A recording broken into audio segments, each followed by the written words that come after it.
Hello, fellow communicators, and welcome back to Stories Lived, Stories Told. As always, I'm Abbie, your host and conversation partner today, because after all, this is not just a podcast, but also a conversation. And with the help of the CMM Institute, we are using this podcast as a space to have this ongoing conversation about how we communicate and how we can be better. Because when we communicate better, our relationships get better. Our mental health gets better, our society gets better, our work gets better, our lives get better. We do this by using the communication theory Coordinated Management of Meaning, or CMM for short, and bringing the tools, language, and knowledge that this theory offers into our everyday lives so we can actually put it to use, with the goal of creating better social worlds for ourselves. So with that, let's begin. How do we make meaning? That's our question of the day. And it's a really important question for us to be asking because it's easy to take meaning for granted. And when I say meaning, I'm talking about literally what do things mean to us. It's about how we make sense of the world around us through the meaning we make. So an example of that would be like if I failed at something, got a bad grade, messed up something at work, I might attach meaning to that where I believe that what that means is that I am stupid or that other people think less of me, that because I have failed, it means I'm bad in some way. And I actually think that is a really common one, especially for people in my generation, to be really afraid of failure and, not be able to see it as a tool for growth or even something that's just a part of life. And on top of that, because it's such a common one, it's not just personal, it's not just like I attach this meaning to this thing, but also kind of collectively we attach this meaning to this thing. And I think especially when it's a really widely held belief about what something means, it becomes that much easier to forget that meaning is not innate. It's easy to forget that we are the ones who attach meaning, that it's just something we decided, and it could be true and it could not be true. I think this is how we take meaning for granted. Think back to our conversation last week and all the nonverbal cues you can use that communicate you're listening. Well, why does nodding encourage people to keep sharing? Why does leaning in mean that you're engaged? And even beyond that, beyond just the listening, all those other nonverbals we have, why does shaking your head mean no? Why does waving mean hello? Because we said it did. Because we attached meaning to these acts, none of which inherently mean those things. We attach the meaning. We make it. We whip it right up out of thin air. Let's use an example. Let's say your partner, spouse, significant other, whoever, forgets your anniversary. I think the general consensus is that that is bad and probably not ideal, but let's just explore this for a second. Your partner forgets your anniversary. You might decide that means they don't pay attention. They don't care enough to remember, that you're not a priority, and that they don't love you. And in some ways it makes sense that the act of forgetting something important could mean all those things or be a result of all those things. And in some instances that could be the true meaning.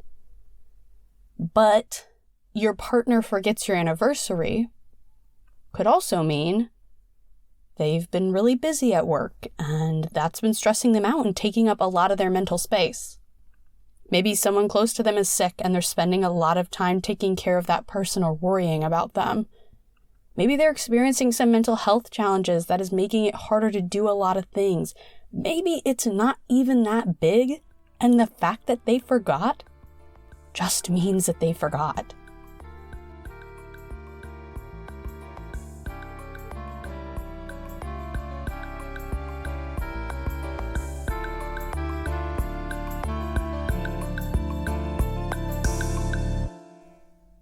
Here's what I want for us today.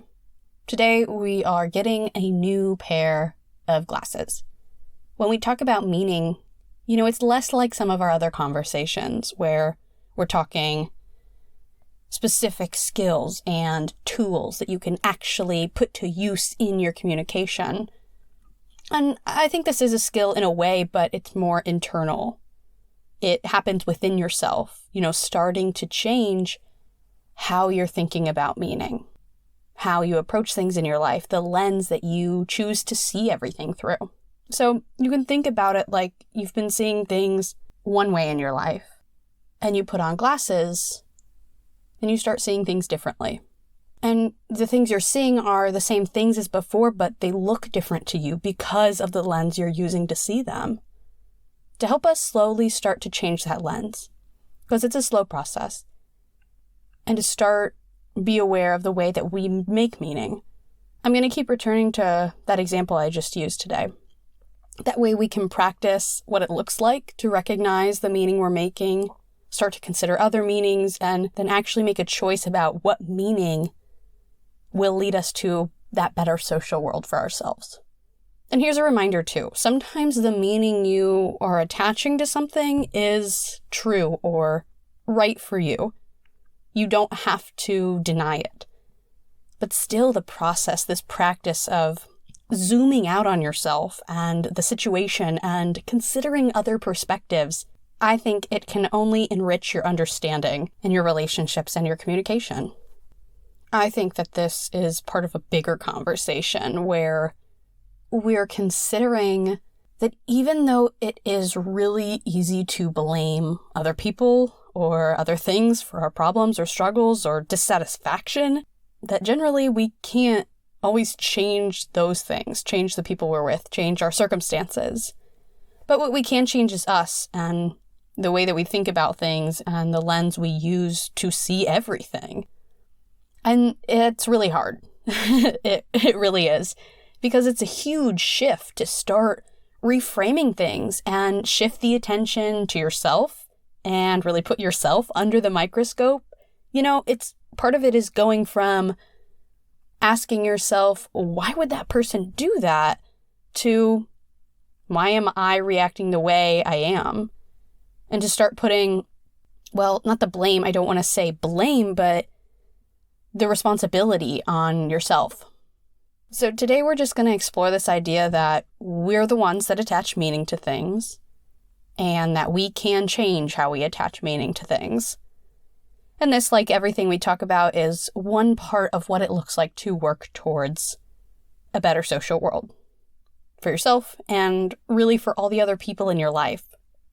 Speaking from experience, it's one of those things where you really have to set aside your pride and ego and kind of humble yourself and recognize the way that those things have been keeping you from your better social world. So if we're using this glasses metaphor, which I really like, I think it fits here. If we're talking about how we frame things, another part of the glasses metaphor, think of it like this, okay? You see with your eyes. The things you see with your eyes are the facts. It's what is objectively true. In our example from earlier, this would be the fact that your significant other forgot your anniversary. But you're also wearing glasses, and what you see through your glasses is the meaning you attach to that fact. In our example, what you see through your glasses is a partner who doesn't care or prioritize you in your relationship. But you can put on a different pair of glasses. You can get different frames to change how you are framing the situation. In our example, you can choose to see the meaning as your partner just feeling overwhelmed or just having other things they have to pay attention to or just that they forgot, and choose to not let it mean anything about, their love for you. You can picture hundreds of different styles of glasses, right? Let's think you got little wire ones, big colorful ones, thick black ones, circle ones, cat eye, square, sunglasses, pink glasses, brown glasses, blue glasses, whatever, just kind of picture yourself at the eye doctor looking at a wall of different glasses. And you can try on all of them to see what fits. So there are endless possibilities for the meaning you attach to what you see with your eyes. So let this be kind of a visual for what we're trying to do here. And the glasses that help you see will be different than the glasses that help me see, but we all get to try on all of them and see what works for us. So don't forget that you have that option. You're not stuck wearing the same pair of glasses forever. We can think about this in terms of the coordinated management of meaning theory, and my favorite model the theory uses, which is the loop model. And if you aren't familiar with the theory or the model, I would encourage you to check out my first episode and then our other episode on the loop model, those earlier episodes, to help get a better idea of what our foundation is. So just think of the name of the podcast, Stories Lived, Stories Told. It's a reference to the two ends of the loop model. And like I said with the glasses, the facts, the part that we see with your eyes, that's the stories lived. But we put on our glasses for the stories told. When we tell our stories, that's when we start attaching all kinds of meaning to it, whether we're, telling ourselves the story or actually sharing it with others. And this is okay. Like I said, we're all wearing different glasses. So the way we tell the story will be layered with meaning, and that will look different for you and for me, even if we had the same lived story. Here's an example. Let's say that my brother and I are visiting my parents. As we leave, my dad says, be safe. Remember, there's construction on this road, or, hey, since it's raining, you should avoid these roads, or drive slow, or any number of other kinds of advice, about us getting home safely. The story my brother might tell about that is, wow, to me, that means my dad cares for my well-being and wants to help me and loves me so much, and have a positive meaning attached to that. But my story might be that my dad's comments mean, he doesn't trust me and he doesn't think I can make those decisions for myself. Same lived story, but two totally different told stories.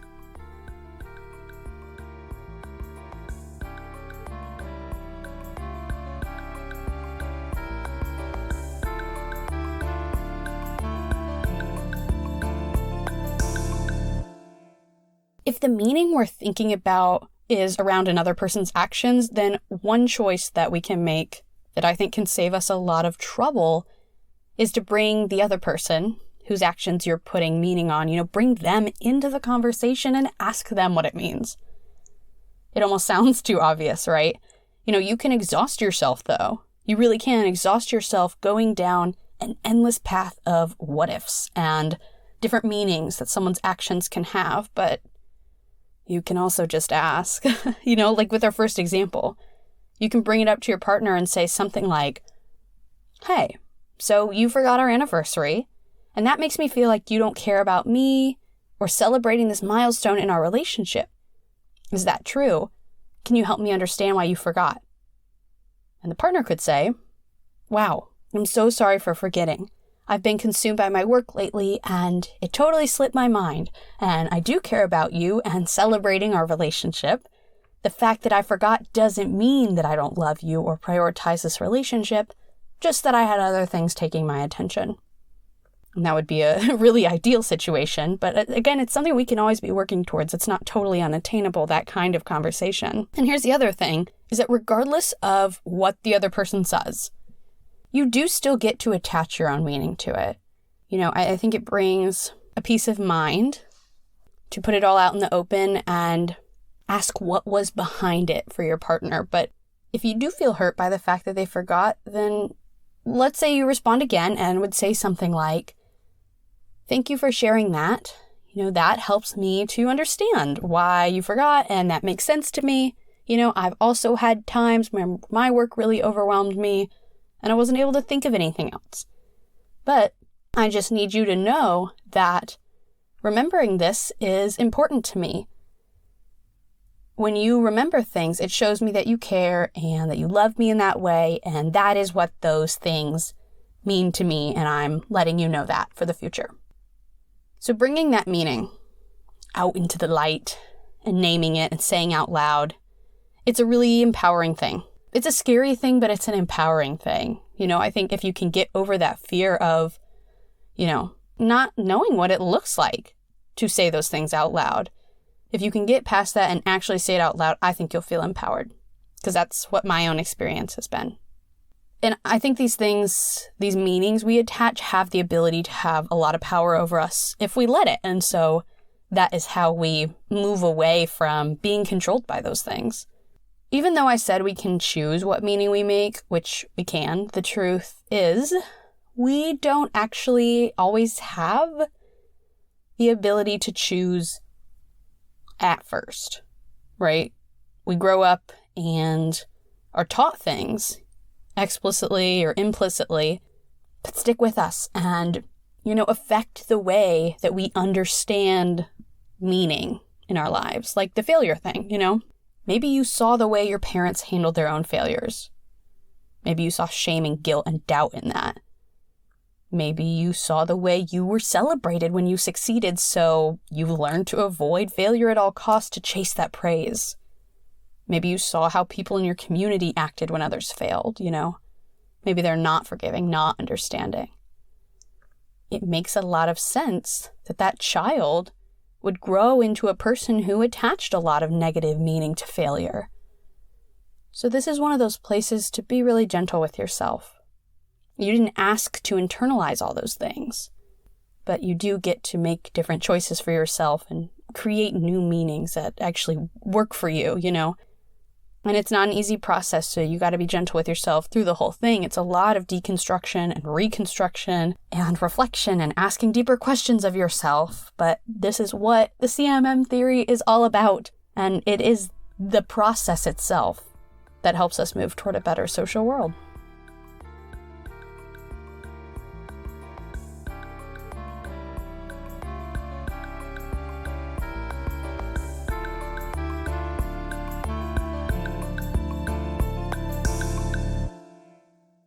If we think about the CMM theory, then we've kind of covered everything, from the making of meaning to the management of meaning, even the coordination of meaning, it's right in the title there.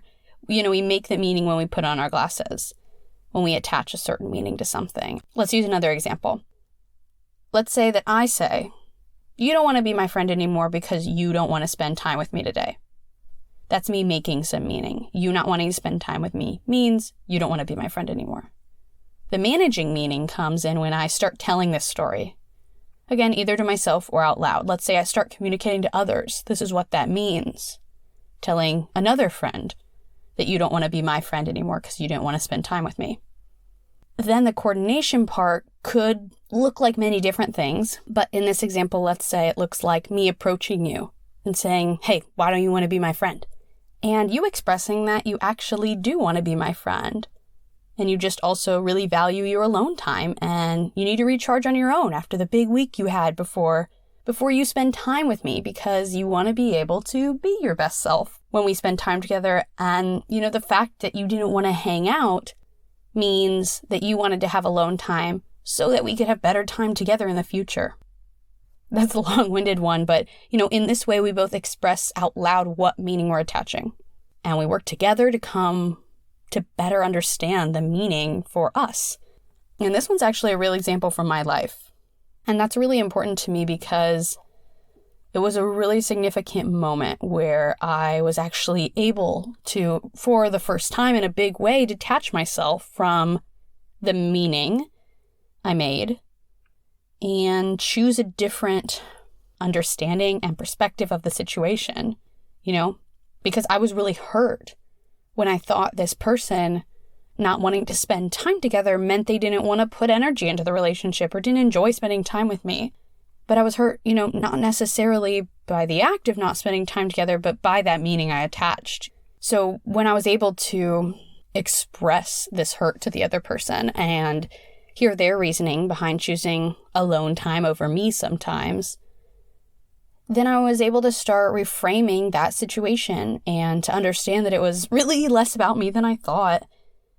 And it really has benefited me in so many ways to have gone through that process because I've never been the best at asking for alone time or really paying attention to what I need socially. I think I'm kind of I consider myself an extrovert, a very kind of go person. I like to be around people. But I know I also need alone time. Everybody does. So when this person was able to model for me what that looked like and placing value on that or setting that as a kind of boundary. When I was able to see the value in sometimes choosing alone time, I was able to start doing it for myself too. I was empowered to start asking for what I needed without worrying or trying to control what someone else might think it meant, because I knew that what it meant was that I was prioritizing myself and taking care of myself and, finding a balance between alone time and socializing, which again, everybody needs. But still, I was able to communicate, this hurts me. And this other person was able to communicate that, that's not what they wanted out of that. That's not what that was supposed to mean.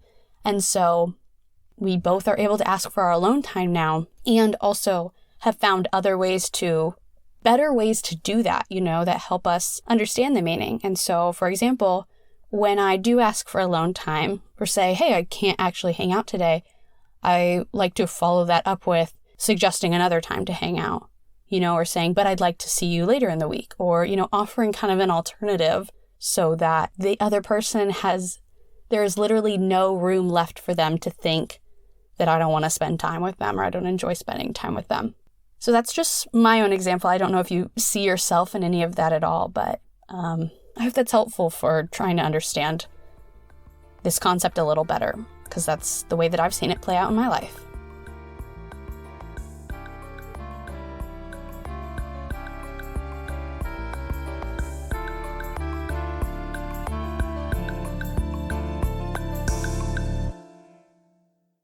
Well, that brings us to the end of our conversation today, but we don't stop there. We're always looking towards our next turn. So today, our next turn is to start bringing awareness to the ways you make meaning in your life. Start paying more attention to those things so that you can ask the question of, does this really serve me? If you have more tangible ways of wanting to do this, like writing it out, I think that's totally great. But even just doing this kind of thought work to start changing your glasses is a great first step. As I mentioned last week, I now have an email, or you can message me so we can keep this dialogue going. So feel free to email me at storieslived.storiestold@gmail.com to share your experience of listening to this podcast, any ideas you have about the things we discuss, or if you have used anything we've learned or done the next turn, or if you've been able to see any changes in your life from using your CMM glasses to see your social world. So again, that's storieslived.storiestold@gmail.com. I'd be so happy to hear from you. So thank you, fellow communicators, for showing up today. Thank you for being curious, and thank you for being a part of this conversation. I'm Abbie, and this has been Stories Lived, Stories Told. And that's all for today.